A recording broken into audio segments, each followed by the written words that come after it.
안녕하세요. 바람영혼 수선실 이윤창 나르시시스트 전문 상담사입니다. 나르시시스트는 자신에게 에너지를 공급해줄 인간 배터리가 없으면 홀로 있는 시간을 견디기 어려워합니다.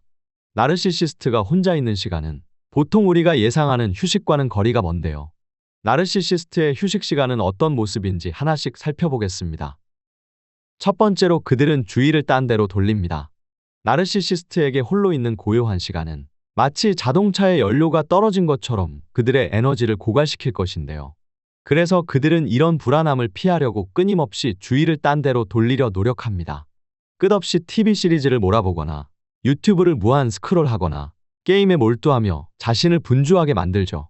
예를 들어 지금 당장은 혼자지만 화면 속엔 내가 왕처럼 군림하는 세상이 있지 라는 생각으로 자신만의 세계에 빠져들기도 합니다. 두 번째로 과거 연인의 소셜미디어를 스토킹합니다. 현재 연인을 깎아내리고 있는 중이라면 과거 연인의 SNS를 몰래 들여다보는 건 나르시시스트에겐 흔한 일입니다. 그들이 잘 지내고 있거나 더 나아 보인다면 다시 접근할 기회가 없을까 라며 머릿속 계산기를 두드리죠. 이 과정은 마치 오래된 앨범을 뒤적이며 추억 여행을 순수하게 떠나는 것 같지만 그 속내는 다시 그들을 괴롭혀 에너지를 얻을 이기적인 목적만을 갖고 있습니다. 세 번째로 스마트폰을 붙잡고 대화 상대를 찾으려 합니다. 직접 만날 수 없다면 전화나 문자로라도 자신이 원하는 관심을 얻으려 합니다. 전화기를 열고 연락처를 하나하나 훑으며 누가 지금 나랑 이야기할까를 항상 고민하죠. 이 모습은 마치 한밤중에 빈 냉장고를 열어 무언가 찾는 사람과도 비슷합니다. 그들에게 전화나 메시지는 외로움을 달래줄 즉석라면 같은 존재를 찾아다니는 셈일 테니까요. 만약 외도 중이라면 불륜상대 리스트에서 연락을 취해 자신에게 여전히 호감이 있는지 떠볼 것입니다. 네 번째로 중독적인 행동에 빠져들 가능성이 높습니다. 감정적 에너지가 차단된 나르시시스트는 자극을 얻기 위해 물질에 탐닉하기도 합니다. 술이나 도박, 불륜 상대와의 만남 등 과도한 행동으로 자신의 공허함을 채우려 하죠. 이런 행동은 마치 목마른 사람이 바닷물을 마시는 것과 같습니다. 갈증은 더 심해질 뿐인데도 그들은 당장의 욕구를 해소하는 데에만 집중하는 것입니다. 다섯 번째, 새로운 타겟을 물색합니다. 주변에 먹을 인간 배터리가 없으면 나르시시스트는 불안정해지고 새로운 에너지원이 필요하다고 느낍니다. 잠재적 연인이나 새로운 직장 동료 등 새로운 희생자를 찾는 데 시간을 쓰는데요.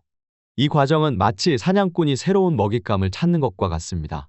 그들은 희생자가 좋아하는 음식, 관심사들을 조사하며 완벽히 접근할 전략을 세우면서 다가갑니다. 여섯 번째로 개인 관리에 집착합니다. 나르시시스트는 외모를 통해 자신이 존경받고 주목받길 원합니다. 특히 나이가 들수록 더 젊고 매력적으로 보이기 위해 끊임없이 노력하죠. 피부 관리나 운동, 혹은 성형수술 같은 극단적인 방법도 서슴지 않습니다. 예를 들어 나르시시스트 상담사라면 나이가 들어 보여서 고객들의 재상담률이 줄어드는 것 같아 눈 밑 처짐은 용납 못해. 당장 제거 수술이 필요해 라며 비합리적인 이유로 외모를 개선시키려 할 것입니다. 일곱 번째로 새로운 강박적인 관심사를 만들려 노력합니다. 혼자 있는 시간을 채우기 위해 특정 주제에 몰두하는 경우도 많습니다.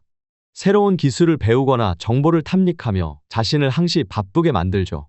예를 들어 갑자기 뜬금없는 주제에 집착하며 이건 내 새로운 정체성이라 선언하기도 합니다. 갑자기 열풍에 빠져 강아지를 입양하거나 뜬금없이 명품을 구매하거나 전원주택을 사들이기도 합니다. 여덟 번째로 온라인에서 시비를 겁니다. 관심과 우월감에 굶주린 나르시시스트는 온라인에서 논쟁을 벌이는데 에너지를 낭비합니다. 뉴스 댓글이나 커뮤니티 게시판에서 딴지를 걸거나 일부러 사람들을 화나게 하는 나쁜 사람들의 변호인 역할을 자처하며 즐거움을 찾죠. 이런 모습은 길거리에서 싸움을 걸어오는 취객과 크게 다르지 않습니다. 그들에게 중요한 건 논리적인 결론이 아니라 싸움을 통해 얻는 관심일 테니까요. 아홉 번째로 자기 연민에 빠지기 쉽습니다. 새로운 에너지 공급원을 찾지 못하면 나르시시스트는 자기 연민에 빠져듭니다.